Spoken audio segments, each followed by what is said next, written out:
गुरुर्ब्रह्मा गुरुर्विष्णु गुरुर्देवो महेश्वर गुरुं साक्षात् परब्रह्म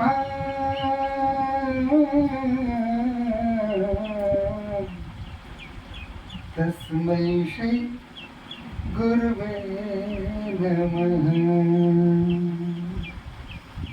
यन्माया वशवर्ति विश्वमखिलं ब्रह्मादिदेवासुरा यत् सत्त्वादमृषैव भाति सकलं रज्जो यथा हेर्भ्रमः यत् पाद प्लवमेकमेव हि भवाम्बोधेस्तीर्षावताम् वन्देऽहं तमशेषकारणपरं रामाख्यमीशं हरिम् वन्दं गुरुपद पदुमपरागा सुरुचि सुवास सरस अनुरागा अमिय मूरी में चूर्ण चारू समन सकल भवरुज परिवारू। एक बार बोले गुरुदेव महाराज की, गणपति भगवान की, सियापति रामचंद्र की जय, शंकर भगवान की जय।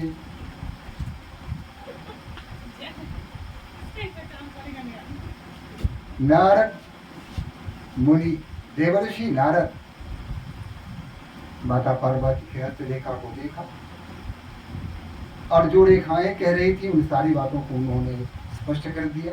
उन्होंने ये भी कहा कि ये जो इसके वन में ये सारे जो अवगुण हैं वो भूत प्रेत के साथ रहेगा, उसके जो शरीर वो दिगंबर रहेगा, वो भस्म रमा होगा, उदासीन स्वभाव का होगा, उस पर किसी गुण का दोष का कोई प्रभाव होने वाला नहीं होगा, सहज प्रसन्न होने वाला होगा, शमशान में रहेगा, भूत प्रेत उसके संगी साथी होंगे, यानी किसी भी दृष्टिकोण से वह सभ्य समाज के योग्य नहीं होगा। लेकिन इसके बाद उन्होंने जब राजा हिमांचल ने कहा तब क्या किया जाए, कुछ तो उपाय बताइए। बड़े दुखी हो गए कि मेरी पुत्री सर्वगुण संपन्न है, इतनी सुंदर है, अनिद्य सुंदरी है, और ऐसी सुंदर पुत्री को हम किसी ऐसे व्यक्ति के हाथों में कैसे दे सकते हैं, इसके जीवन को उसके जीवन के साथ कैसे समर्पित कर सकते हैं। इसलिए बड़े व्यथित हो गए महारानी मैना, महाराज हिमांचल, दोनों व्यथित हो गए और उन्होंने कहा कि तो कुछ तो उपाय बताइए, कोई उपाय तो होगा ही। अब महर्षि नारद ने कहा कि अच्छा मैं देखता हूँ, हालांकि जो हाथ का लिखा है वो बदला तो नहीं जा सकता, जो लिखा हुआ है वो होके रहेगा। हिमांचल भी जानते थे कि विधान हुई देव ऋषि वाणी, देव ऋषि की वाणी जो है वो कभी व्यर्थ नहीं होती है, वह सत्य होगा, अकट्य है। वह ब्रह्मा की लिखी हुई लकीर है जिसे मिटाया नहीं जा सकता। लेकिन नारद मुनि ने कहा कि एक आशा की क्षीण किरण मुझे दिखाई दे रही है, और वो ये है कि जो जो दुर्गुण मैंने इसके पति के बताए हैं, जो इसकी हस्तरेखा कह रही है, ये सारे गुण या अवगुण भगवान शिव में विद्यमान है। लेकिन ये दुर्गुण भी वहां जाकर के सद्गुण में परिवर्तित हो जाते हैं, क्योंकि समर्थते नहीं दूर से को सामर्थ्य, जहां सामर्थ्य हो वहां किसी प्रकार का दोष नहीं रह जाता है। उन्होंने कहा कि गंगा मैया में सभी पाप धोने आते हैं, अच्छे लोग भी स्नान करते हैं, बुरे लोग भी स्नान करते हैं, उसमें जानवर भी स्नान करते हैं, मनुष्य भी स्नान करते हैं, संत भी स्नान करते हैं, असज्जन भी स्नान करते हैं, सबों को खुली छूट है। गंगा मैया सबको अपने हृदय में समेट लेती है। माता गंगा अपवित्र नहीं होती, वो तब भी पवित्र ही रहती है। अग्नि प्रत्येक वस्तु को जलाने की, भस्म करने की क्षमता उसमें है।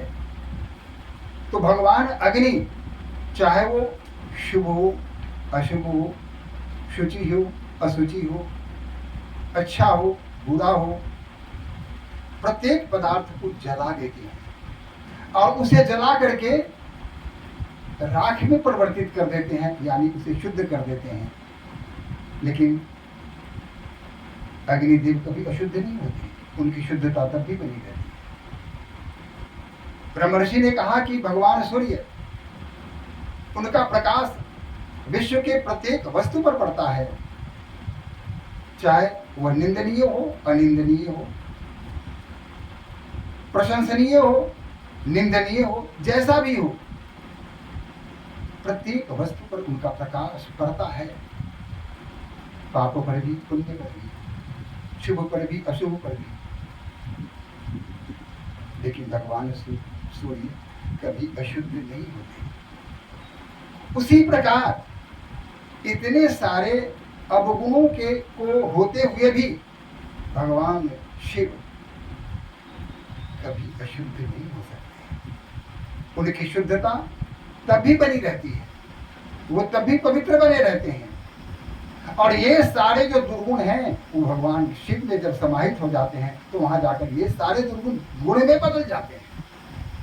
सर्पों की माला पहनते हैं, बैल की सवारी करते हैं, पशुओं के साथ ज्यादा समय व्यतीत करते हैं, पशुपतिनाथ के रूप में विख्यात है, उनकी पूजा होती है, भूत प्रेत के साथ रहते हैं। भूत प्रेत से संबंध एक बात मैं बता दूं कि लोग कहते हैं भूत है, बड़ा भयानक है, भूत जब आता है बड़ा भयानक उसका स्वरूप होता है, उसके बिखरे बाल होते हैं, इतने बड़े बड़े दांत निकले होते हैं, आंखें बिल्कुल लाल लाल होती हैं, हाथ पैर बिल्कुल टेढ़े होते हैं, वो एकदम आता है, हा करके आता है और आदमी पर आक्रमण कर देता है। ये भूत है का? ये भूत कहाँ से आता है? सत्य तो है कि भूत कुछ नहीं है, यह एकमात्र कल्पना है। आत्मा के संबंध में स्पष्ट रूप से भगवान श्री कृष्ण ने अर्जुन को उपदेश देते कहा था कि आत्मा क्या है? नैनं छिद्यन्ति शस्त्राणि नैनं दहति पावकः न चैनं क्लेदयन्त्यापो न शोषयति मारुतः। आत्मा को न तो शस्त्र से काटा जा सकता है, अस्त्र शस्त्र से काटा नहीं जा सकता, न अग्नि उसे जला सकती है, न किसी प्रकार का रोग व्याधि उन्हें व्याप्त कर सकती है, और न ही हवा उसे सुखा सकती है। इतनी शुद्धता है आत्मा में, इतना निर्दोष है आत्मा, उसमें किसी प्रकार का दोष नहीं होता। दोष हमारे शरीर में होता है, दोष हमारे मन से उत्पन्न होता है, दोष हमारे हृदय में आकर घर कर जाता है, हमारे कार्यों से वो दोष सामने आते हैं और दूसरों की का अहित होता है। लेकिन आत्मा तब भी निर्दोष होती है, आत्मा बुरी नहीं होती।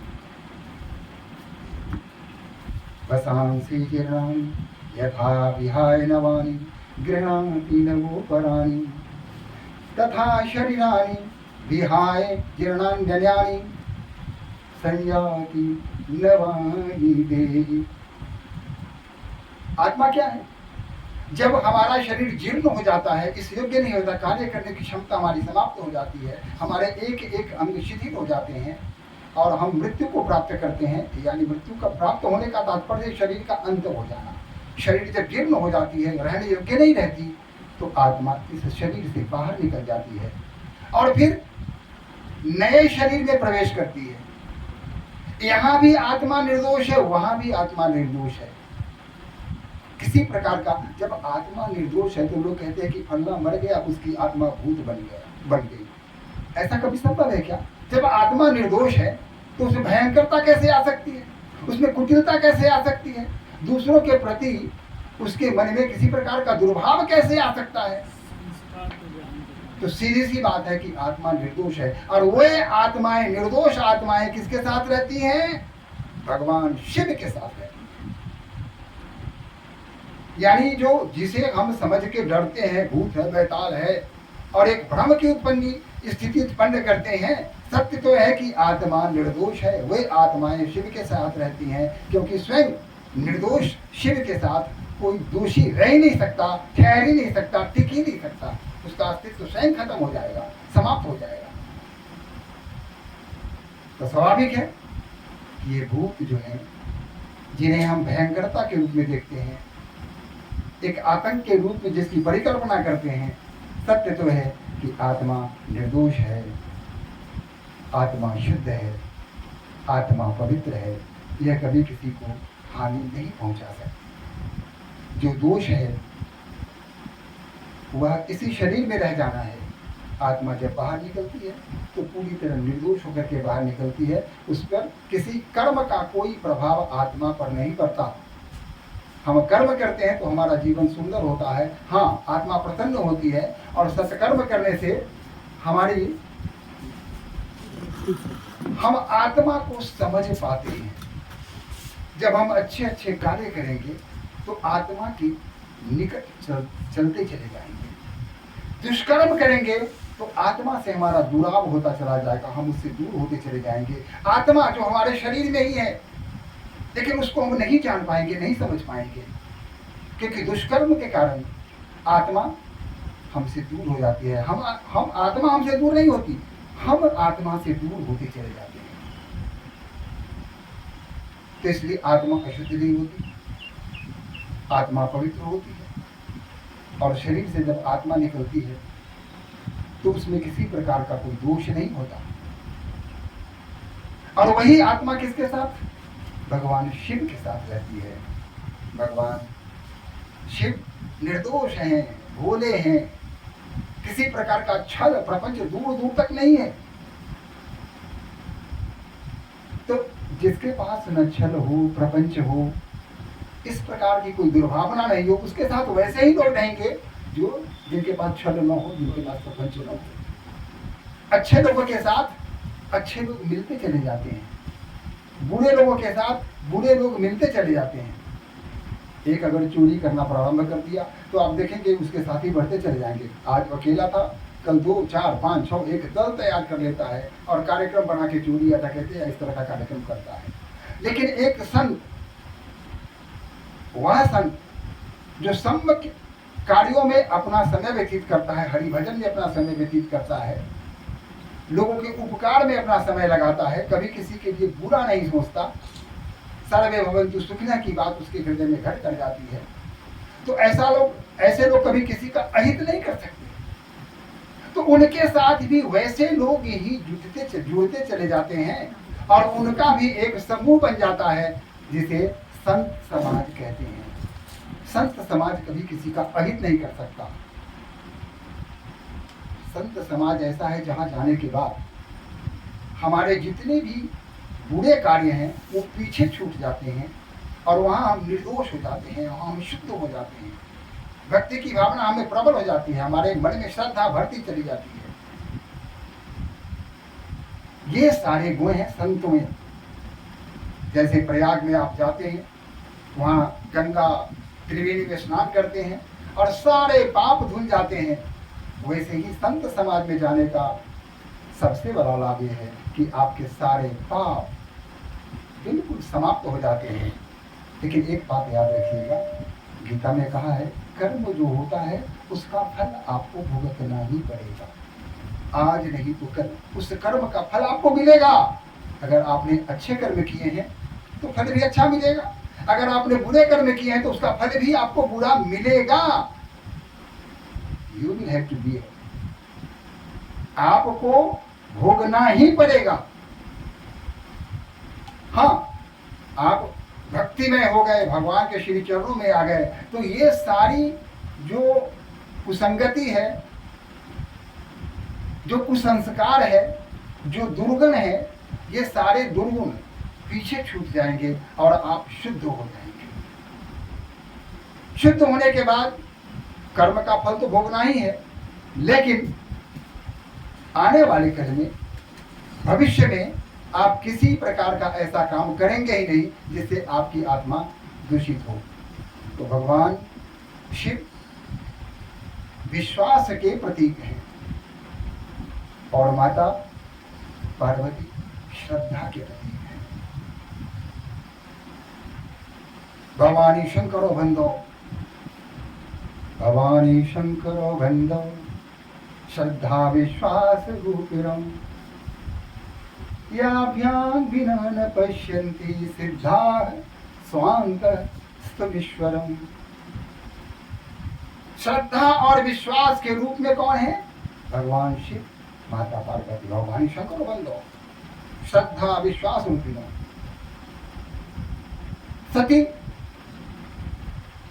श्रद्धा स्वरूपा थी, लेकिन बुद्धि स्वरूपा थी, वहां बुद्धि भी थी। एक ऐसी बुद्धि होती है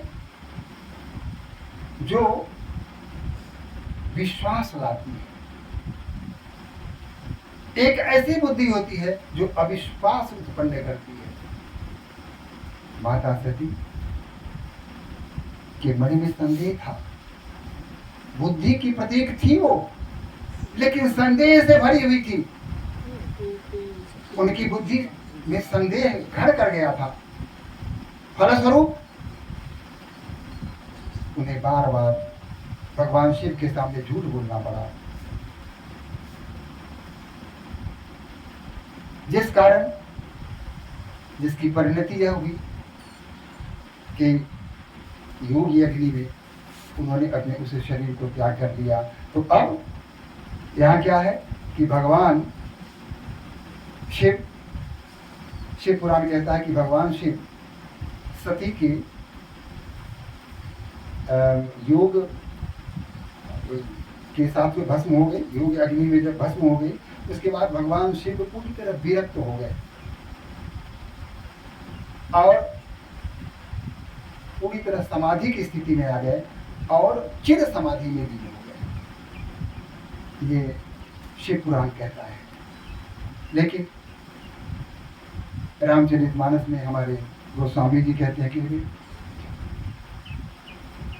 कि उमा के जाते ही भगवान शिव को क्या हुआ, विरक्ति हो गई और राम भजन में लीन हो गए। ऋषियों के आश्रम में जाना उन्होंने प्रारंभ कर दिया, प्रवचन करना शुरू कर दिया, यानी सत्संगति पर उन्होंने विशेष जोर दिया और पूरी तरह उमा को भूलने का प्रयास किया। लेकिन क्या उमा को भूल सके? नहीं भूल सके उमा, क्योंकि यहाँ जन्म जन्म का साथ है तुम्हारा हमारा, तुम्हारा हमारा, तुम्हारा हमारा। अब अगली पंक्ति में, अगर न मिलते इस जीवन में लेते जन्म दोबारा, जन्म जन्म का साथ है तुम्हारा हमारा, तुम्हारा हमारा, तुम्हारा हमारा। तो शिव और पार्वती का तो जन्म जन्म का साथ है, एक दिन दो दिन का साथ थोड़ी। वैसे भी हमारे हिंदू समाज में, हमारे जो संस्कृति है, हमारा धर्म है, वो कहता है कि पति पत्नी का संबंध एक जन्म का नहीं होता। यहाँ कॉन्ट्रैक्ट मैरिज नहीं होता कि अभी विवाह कर लो और कल होकर के अलग हो गए। तलाक शब्द हमारे संस्कृत में कहीं भी नहीं मिलता, हिंदी में कहीं नहीं मिलता, इसका कोई पर्याय शब्द नहीं, क्योंकि हमारे यहाँ तलाक होता ही नहीं है। एक बार अगर पति पत्नी का संबंध जुड़ गया तो तलाक की नौबत नहीं आती है। पूरा समाज मिलकर दोनों को क्षमा करते हैं, कहते हैं कि नहीं, कैसे होगा, यह तो जन्म जन्म का साथ है, अलग कैसे हो जाओगे, सवाल ही नहीं है। तो इस तरह की बातें वहां होता है। अब आइए, उर्धरी उमा प्राणपति चरण, जागी विपिन लागी तपु करण। अपने हृदय में उमा प्रजापति को बैठा करके, प्राणपति को बैठा करके, भगवान शिव को बैठा करके और वन की ओर प्रस्थान किया। और जागी विपिन लागी तपु करण, और जाने के बाद वहां उन्होंने तप प्रारंभ कर दिया। अति सुकुमार तनु तपु जोगु, शरीर उनका बिल्कुल सुकुमार था, राजकुमारी थी, फूलों में दूधों में पली हुई थी। लेकिन पति पद सुमरी तजेउ सब भोगु, लेकिन अपने पति को पद पाने के लिए, अपने ईश्वर को पाने के लिए, अपने शिव को, अपने आराध्य को पाने के लिए उन्होंने सभी भोग त्याग दिए, सारी सुख सुविधाओं को उन्होंने परित्याग कर दिया और तप में लग गई। नित नव चरण उपज अनुरागा, बिसरी देह तपहि मनु लागा। तप में इस प्रकार विलीन हो गई कि उन्हें अपने होने का, अपने अस्तित्व का कुछ ज्ञान नहीं रहा। पूरी तरह तप में वह मस्त हो गई, तप में व्यस्त हो गई, तप में रम गई, तप में घुस गई और तप करने लगी। उन्हें पता भी नहीं चला कि बाहर क्या हो रहा है, शरीर में क्या हो रहा है, सारी क्रियाओं को भूल गई। संबत सहस मूल फल खाए, 100 वर्षों तक फल फूल कंदमूल ये सब खा करके उन्होंने तप किया। सागु खाई 7 वर्ष गवाए, और 100 वर्षों तक सिर्फ साग पात खा करके उन्होंने व्यतीत किए। तब कछु दिन भोजन वारी बतासा, और कुछ दिन भोजन के रूप में क्या लिया उन्होंने, नदियों का पानी पिया और जो हवा चल रही थी उसे पिया। किए कठिन कछु दिन उपवासा, और कुछ दिन कठिन उपवास का भी व्रत उन्होंने प्रारंभ कर दिया। बेल पाती मही पड़ई सुखाई, और बेलपत्र जो सूख जाते थे उसको 3 सहस संवत सोई खाई। 300 वर्षों तक सिर्फ सूखे बेल पत्र का को खाया और नदियों का पानी पिया और सब हवा को सांस के रूप में ग्रहण किया 300 वर्षों तक। उन्हीं परिहरि सुखाने ऊपर ना, तुमहि नाम तब भययु अपरना। और उसके बाद उस बेल पत्र को भी खाना उन्होंने समाप्त कर दिया, खाना बंद कर दिया, यानी सूखे पत्तों को भी ग्रहण करना उन्होंने बंद कर दिया, उसे भी ग्रहण करना छोड़ दिया। इसी कारण उनका नाम अपर्णा पड़ा। पार्वती माता का एक नाम अपर्णा भी है। देखी उमहि तप कीन शरीरा, ब्रह्म गिरा भय गगन गभीर गभीरा। इतने कठिन तप के बाद माता पार्वती के शरीर का शरीर सूख कर कांटा हो चुका था। हड्डियों से उनकी त्वचाएं जाकर सट गई थी। कहीं भी शरीर में रुधिर थोड़ा बहुत था, लेकिन मांस का नामो निशान नहीं था। जब ऐसी स्थिति देखी तो ब्रह्म गिरा भय गगन गंभीरा, तो उसी समय आकाशवाणी भी गंभीर रूप से आकाश से आवाज आई कही, भयगु मनोरथ सफल तव सुनुर गिरिराज कुमारी, परिहरु दुसह कलेश सब अब निभिहि त्रिपुरारी। और उस गंभीर आवाज से, उस गंभीर शब्दों ने कहा, क्या कहा कि अब तुम्हारा जो मनोरथ है वह, हे गिरिराज कुमारी, आपकी मनोरथ पूर्ण हो चुकी है। अब ये जो कलेश है, ये जो आप कष्ट उठा रही है, तप कर रही हैं, अब इसे आप समाप्त कीजिए और निश्चिंत जानिए कि त्रिपुरारी आपको मिलेंगे ही। यहाँ गोस्वामी तुलसीदास जी ये कहते हैं। लेकिन यहाँ भगवान माता पार्वती बहुत प्रसन्न हो जाती हैं, खुश हो जाती हैं। खुश होकर के कहती हैं, तुम तनों में समा जाओ, जीवनों में समा जाओ, अखियों के रस्ते मेरे मन में समा जाओ, अखियों के रस्ते मेरे मन में समा जाओ। हे परमात्मा, हे त्रिपुरारी, हे शिव, मेरे तन में हो आप, मेरे जीवन में ही आप हो। अब यही है, मेरे मन में आकर अपना घर बना लीजिए। और इस तरह माता पार्वती प्रार्थना कर रही है। लेकिन शिव पुराण में थोड़ी जो आख्यान है इसकी थोड़ा सा भिन्न है कि माता पार्वती इस तरह जब सूख कर कांटा हो गई, उस समय भगवान शिव समाधि में थे। रामचरितमानस कहता है कि समाधि में नहीं थे,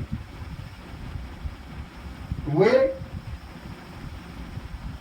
मुनियों के आश्रम में जाकर के, संत समाज में जाकर के लोगों को राम कथा सुनाते थे और लोगों को जीवन शैली बताते थे, जीने का ढंग बताते थे, उमा को भूलने का प्रयास करते थे, लेकिन भूल नहीं पाते थे। ध्वन्यात्मक रूप से रामचरितमानस में इस बात की पुष्टि की गई है। लेकिन शिव पुराण में कहते हैं कि ऐसी बात नहीं है। भगवान शिव तो पूरी तरह समाधि में आ चुके थे, उनका ध्यान टूटने का तो सवाल ही नहीं था, तो पूरी तरह समाधि में थे। विश्व से, तीनों लोकों से बिल्कुल कट चुके थे, उस समाधि में लीन हो चुके थे। और माता पार्वती की स्थिति बिल्कुल ही दुस्सह हो रही थी। कामदेव के भस्म होने की प्रमाणिक घटना, वह भस्म इसीलिए हुई कि उन्होंने महादेव के समाधि भंग की। हाँ, वो तो कामदेव को भस्म करने का त्रिनेत्र से, तीसरे नेत्र से लेकर कामदेव को उन्होंने भस्म कर दिया था, यह सत्य है। लेकिन इस समय किसी का साहस नहीं हो रहा था कि भगवान शिव के समाधि से उनको उठाया जाए, कोई साहस नहीं कर रहा था, सारे देवता जान रहे थे। शिव पुराण कहता है कि जब माता पार्वती तब करते करते इतनी निर्बल हो गई कि उनके ताप से धरती जलने लगी,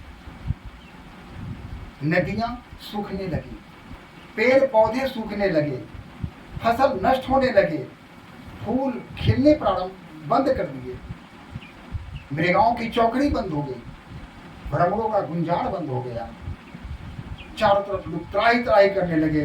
भगवान इधर समाधि में। तो इससे त्रस्त होकर धरती माता, माता पृथ्वी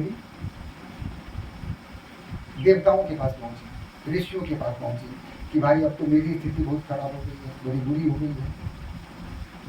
ताप से मैं बिल्कुल तप रही हूँ, और मेरी गोद में जो इतनी सारी पेड़ पौधे, जलाशय, नदियाँ, ये सब सूख रहे हैं। अगर यही स्थिति रही तो सारी पृथ्वी बंजर हो जाएगी, यहाँ जीव नहीं बचेगा, न पेड़ पौधे बचेंगे, कुछ भी नहीं बचेगा। कुछ तो उपाय कीजिए, किसी भी तरह माता पार्वती के तप को समाप्त कीजिए। और नहीं, अगर वो उनका तप अगर समाप्त नहीं हुआ तो पृथ्वी को समाप्त होना तय है, इसको कोई नहीं रोक सकता। धरती माता की बात ऋषियों ने सुनी, देवताओं ने सुनी, कहा कि आपस में विचार किया कि अब किया क्या जाए, उनके तप को कैसे तोड़वाया जाए। तो सभी भगवान ब्रह्मा के पास पहुंचे, पितामह के पास पहुंचे, और वहां कहा कि देखिए ऐसी ऐसी स्थिति है, धरती माता यहाँ आ रही हैं, इनकी स्थिति बहुत खराब है। ये दिनों दिनों तप, माता पार्वती के तप से ये तप तो हो रही है, धीरे धीरे तप तो हो रही है, और सब कुछ समाप्त हो रहा है। आप कुछ इसका निराकरण करें, और नहीं तो धरती पर कोई भी शेष नहीं रहेगा, कोई जीव नहीं रहेगा। ब्रह्मा जी ने विचार किया, कहा कि ये तो मेरे बस की भी बात नहीं है, शिव को कौन जाएंगे, शिव को जगाने की क्षमता है, किसी कौन जगाएगा। और जब तक शिव नहीं आएंगे तब तक उत्तम समाप्त करने वाली नहीं, उनको कोई समझा नहीं सकता कि माता पार्वती तप में वो किसी की बात सुनने वाली नहीं है, वो तप करती ही रहेंगी। शिव पुराण की बात कर रहा हूँ। उसके बाद सभी देवता मिलके कहा कि तो ऐसा किया जाए, भगवान विष्णु के पास चलते हैं, और इस प्रकार सभी देवता, ब्रह्मा जी, जितने भी नारद आदि थे, ये सभी पहुंच जाते हैं वैकुंठ, और वहां प्रार्थना करते हैं,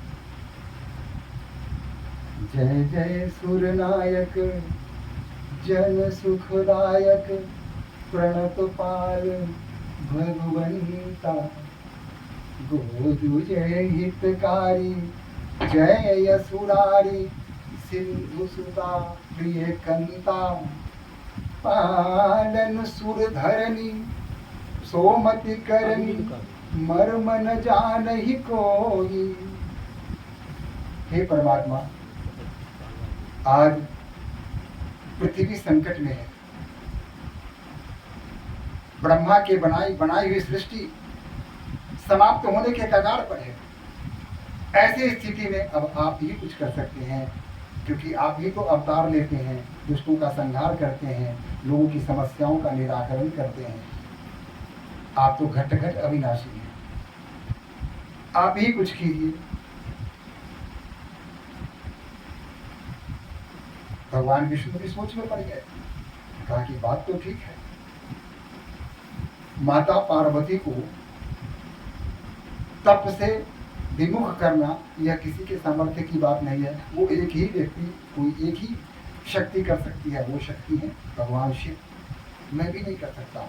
एक उपाय है कि मैं शिव के चरणों में जाऊं तो संभव है शिव मुझ पर प्रसन्न हो जाए और उनका ध्यान भंग हो जाए, वो समाधि से बाहर आ सकें। तो यह प्रयास मैं कर सकता हूँ। ऐसा होगा ही यह कहा नहीं जा सकता, लेकिन प्रयास करने में दिक्कत क्या है। मैं चाहता हूँ सारे देवताओं के साथ, ब्रह्मा जी के साथ, इंद्र के साथ, सभी देवता पहुँच गए कैलाश पर, जहाँ शिव जी ध्यानमग्न है, समाधि में। भगवान विष्णु हाथ जोड़ते हैं, उनके चरणों पर झुक जाते हैं और प्रार्थना करते हैं, कर्पूर गौरं करुणावतारं संसार सारं भुजगेन्द्रहारं सदा वसन्तं हृदयारविन्दे भवं भवानी सहितं नमामि। इधर माता पृथ्वी अलग हाथ जोड़ के कह रही है, कखन हरब दुख मोरे हे भोलानाथ, कखन हरब दुख मोर। कखन हरब दुख मोर। सारे संत, सारे देवता सब हाथ जोड़ के प्रार्थना कर रहे हैं और आगे भगवान विष्णु प्रार्थना कर रहे हैं। भगवान विष्णु प्रार्थना कर रहे हैं और उनकी आंखों से आंसुओं की धारा प्रवाहित हो रही है। जब वे आंसू की धारा भगवान शिव के चरणों पर पड़ते हैं तब भगवान का ध्यान समाधि से बाहर आ जाते हैं और फिर जब देखते हैं कि भगवान विष्णु उनके चरणों पर लिपटे हुए हैं तो कहते क्या रे मेरे आराध्य आप हैं, आप क्या कर रहे हैं। झट से अपना पैर हटाते हैं और उनके सामने अब देखिए क्या है, दोनों एक दूसरे के चरण छूने के लिए उतावले हो रहे हैं। शिव विष्णु के, विष्णु शिव के। आप यहाँ किसी को किसी से कम तुलना नहीं की जा सकती। विष्णु ही शिव है, शिव ही विष्णु है, वही एक शक्ति है। दिखने में ये विष्णु है, दिखने में वो शिव है, लेकिन दोनों एक ही हैं। एक का अपमान करके दूसरे को प्रसन्न नहीं किया जा सकता। भगवान राम ने कहा है शिव दुही मम दास कहावा, सुनर मोही सपने हूँ नहीं भावा। जो भगवान शिव के साथ द्रोह करेगा तो मेरा कितना भी बड़ा भक्त क्यों न हो, वह व्यक्ति स्वप्न में भी मुझे अच्छा नहीं लगेगा। ये संबंध है उनके साथ। भगवान शिव कहते हैं कि आखिर ऐसा क्या हुआ, ये मेरे आराध्य कि आप मेरे चरणों पर झुके। भगवान शिव रो रहे हैं, भगवान विष्णु रह रहे हैं। दोनों के आंसुओं से अश्रुओं की धारा प्रवाहित हो रही है। दोनों एक दूसरे से मिले हुए हैं, आलिंगन में मिले हुए हैं, आलिंगन कर रहे हैं। कुछ क्षण ऐसे ही बीत जाता है। जब आश्वस्त हुए तत्पश्चात शिव ने पूछा कि आपने ऐसा क्यों किया। तब भगवान विष्णु ने कहा कि हे देवादिदेव महाराज, आप तो समाधि में थे और आपको पाने के लिए देवी पार्वती कठिन से कठिन तपस्या कर रही है। आज तक ऐसी तपस्या किसी ने नहीं की होगी जैसी तपस्या उन्होंने की है। तपस्या की अंतिम सीमा तक पहुंच चुकी है वो। इससे अधिक कोई तपस्या कर ही नहीं सकता, कोई सोच ही नहीं सकता। और उसके ताप से धरती माता पूरी तरह तप्त हो चुकी है। नदियां सूख चली हैं, वनस्पति सारे सूख चले हैं, जीव व्याकुल हो गए हैं। अगर यही स्थिति बनी रही तो सृष्टि को बचाया नहीं जा सकता। अब वो जिद में है कि जब तक शिव नहीं आएंगे तब तक मैं तप नहीं छोड़ूंगी, शिव को आना पड़ेगा। ऐसा नहीं है कि आप यहाँ बैठे रहें और कह दें कि एक वस्तु, ऐसा नहीं होगा। You will have to go there, otherwise she is not going to compromise. आपको वहां जाना ही पड़ेगा। वो कॉम्प्रोमाइज करने की स्थिति में नहीं है, वो भी जिद्दी है। शिव ने कहा ठीक है, मैं कुछ करता हूँ। और इस तरह आश्वासन देकर देवताओं को कहा कि अब आप लोग जाइए, मैं करता हूँ। फिर कुछ देवताओं को उन्होंने बुलाया, गणों को बुलाया और कहा कि ऐसा है कि अब तुम जाओ और सती की मेरे प्रति कितना प्रेम है, कितनी भक्ति है, इसकी परीक्षा लो। और तब देवतागण परीक्षा लेने के लिए वहां जाते हैं। तो आज मैं समझता हूं कि इतना ही।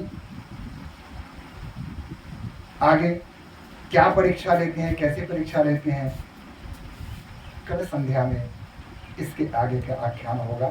तब तक लिए आइए भजन करते हैं। श्री राम जय राम जय जय राम, श्री राम जय राम जय जय राम, श्री राम जय राम जय जय राम, श्री राम जय राम जय जय राम। संकट मोचन जय हनुमान। श्री राम जय राम जय जय राम। श्री राम जय राम जय जय राम।